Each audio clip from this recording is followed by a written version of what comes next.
নির্বাচনের মাঠে কাজ করেন। আর যদি আমি মনোনয়ন না পাই, অন্য কেউ পাই, দল যে কঠিন সিদ্ধান্ত দিক সেটা যত কঠিন এবং যত কষ্টের হোক না কেন আমরা দলের সিদ্ধান্ত নেব। এই ব্যাপারে একমত থাকবেন। এই কারণে আমি কিন্তু আমার কোন নেতা কর্মীকে আমি কিন্তু অশিক্ষা কখনো দিইনি, কুশিক্ষায় কখনো দিইনি।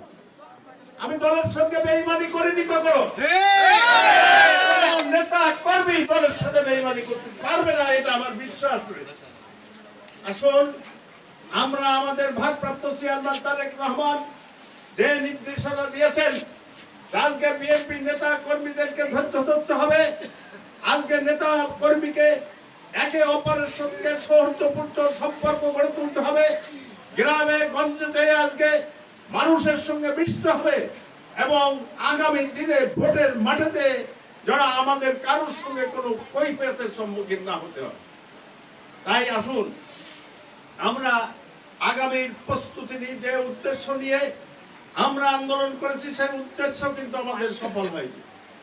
আমরা শুধুমাত্র 5ই আগস্ট একটি পরিবর্তন, সরকার পরিবর্তন হয়েছে। শেখ হাসিনা এদেশ থেকে চোরের মতো পালিয়ে গিয়েছে, কিন্তু সেই নির্বাচন, কাঙ্ক্ষিত যে নির্বাচন, সেই নির্বাচন কিন্তু এখনো আমাদের হয়নি। আমাদের সেই লক্ষ্যে কাজ করতে হবে। আপনারা জানেন আল্লাহ পাক রব্বুল আলামিন কিন্তু একজন বিচারক, একজন ন্যায় বিচারক। সে কিন্তু বিচার অবশ্যই করবে। যারা বেঈমানি করেছে তাদের বিচার কিন্তু হয়ে গেছে, হতেই আছে, একের পর এক কিন্তু হতেই আছে। আচ্ছা না, আজকে শেখ হাসিনা বাংলাদেশ জাতীয়তাবাদী দলের চেয়ারপারসনকে এক কাপড়ে শহীদ মইনুল রোডের বাসা থেকে বের করে দিয়েছিল এবং উনি তো গুলশানে এসে ফিরোজায় বসে দুপুরের ভাতটা অন্তত খেতে পেরেছিল। কিন্তু আজকে শেখ হাসিনা এক কাপড়ে না খেয়ে বাংলাদেশ থেকে চোরের মতো বিদায় নিতে হয়েছে। আজকে যারা যেগুলো করবে অপকর্ম, তার প্রতিশোধ আল্লাহর তরফ থেকে হয়ে যাবে। এই কারণে আমি আমার নেতা কর্মীদের সহনশীল থাকার পরামর্শ দিই। কারোর প্রতিশোধ নয়, সকলকে নিয়ে আপনারা মিলে মিশে আগামী দিনে যে রাষ্ট্রীয় ক্ষমতায় বিএনপিকে নেওয়ার জন্য যা যা করা দরকার সেভাবেই করবেন। অন্য কোনো বিবাদ ফাসাদে আপনারা জড়াবেন না দয়া করে, এবং দলের ভাবমূর্তি ক্ষুণ্ণ এ ধরনের কোনো আচরণ আপনারা করবেন না। যাই হোক, আমি খুশি হয়েছি। আমার কাছে যখন জাহাঙ্গীর কিছু প্রথম আমার নয়ন বলেছে যে আপনি তো আমাদের ওখানে যান, তাই বললাম যে তোমাদের ওখানে যাবো না বা এই ধরনের প্রতিজ্ঞা তো আমার না, তাও দিলাম যাবো। জাহাঙ্গীর বলেছে, আমি বলেছি যে তুমি কথা বলো, রবীন্দ্র সবার সঙ্গে কথা বলো, আমি যেদিন যে সময় তোমরা যাতে বলবো আমি চলে যাবো। আজকে আবহাওয়া খারাপ, তারপরেও আমি কিন্তু আপনাদের কাছে এসেছি। আমি এসেছি, এরকম কিন্তু প্রতিজ্ঞা আমার নেই যে চালিয়াটি ইউনিয়নে আমি যাবো না।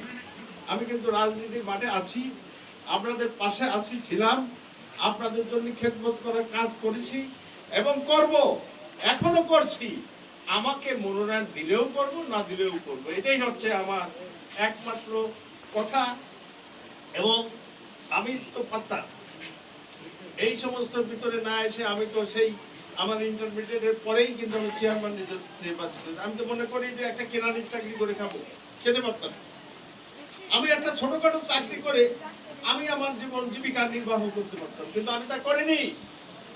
আমি জনগণের পাশেই আছি এবং সেই থেকে আছি এবং থাকবো ইনশাআল্লাহ।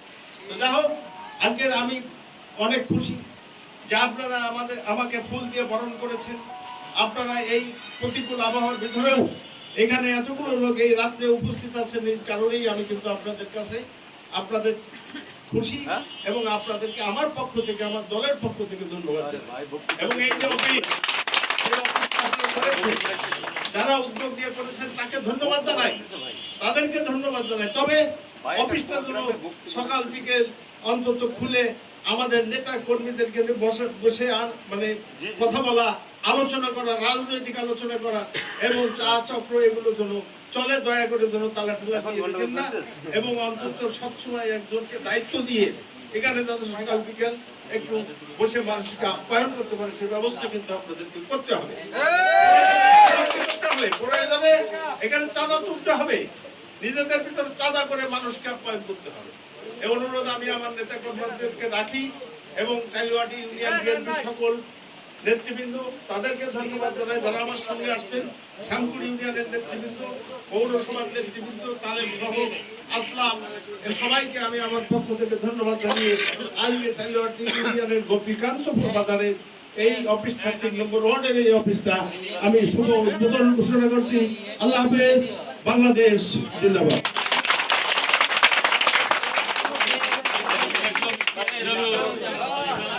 আমরা আমাদের প্রিয় নেতা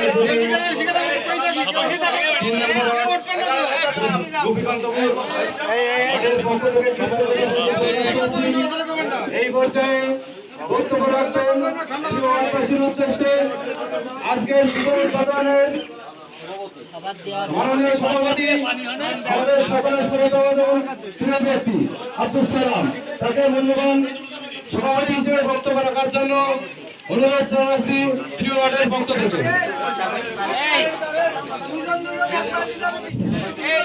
আসসালামু আলাইকুম, সবাইকে উপস্থিত প্রিয় নেতা মনিরামপুর সভাপতি শহীদ মোহাম্মদ ইকবাল হোসেন ও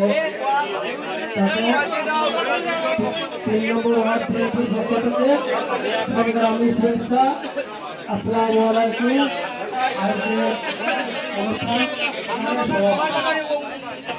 সবাই একসাথে মনিরম্পুর কোন নেতা আছে? মনিরম্পুর কোন নেতা আছে? সেই নেতা দিয়ে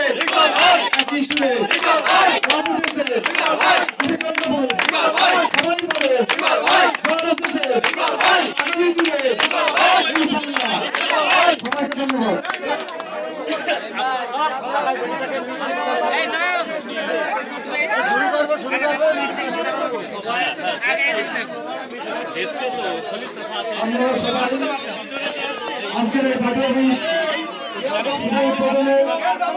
আমাদের 3 নম্বর ওয়ার্ডের নেতা আমরা সবাই দয়া করে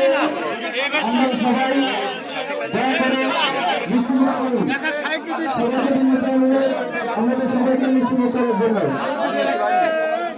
সবাই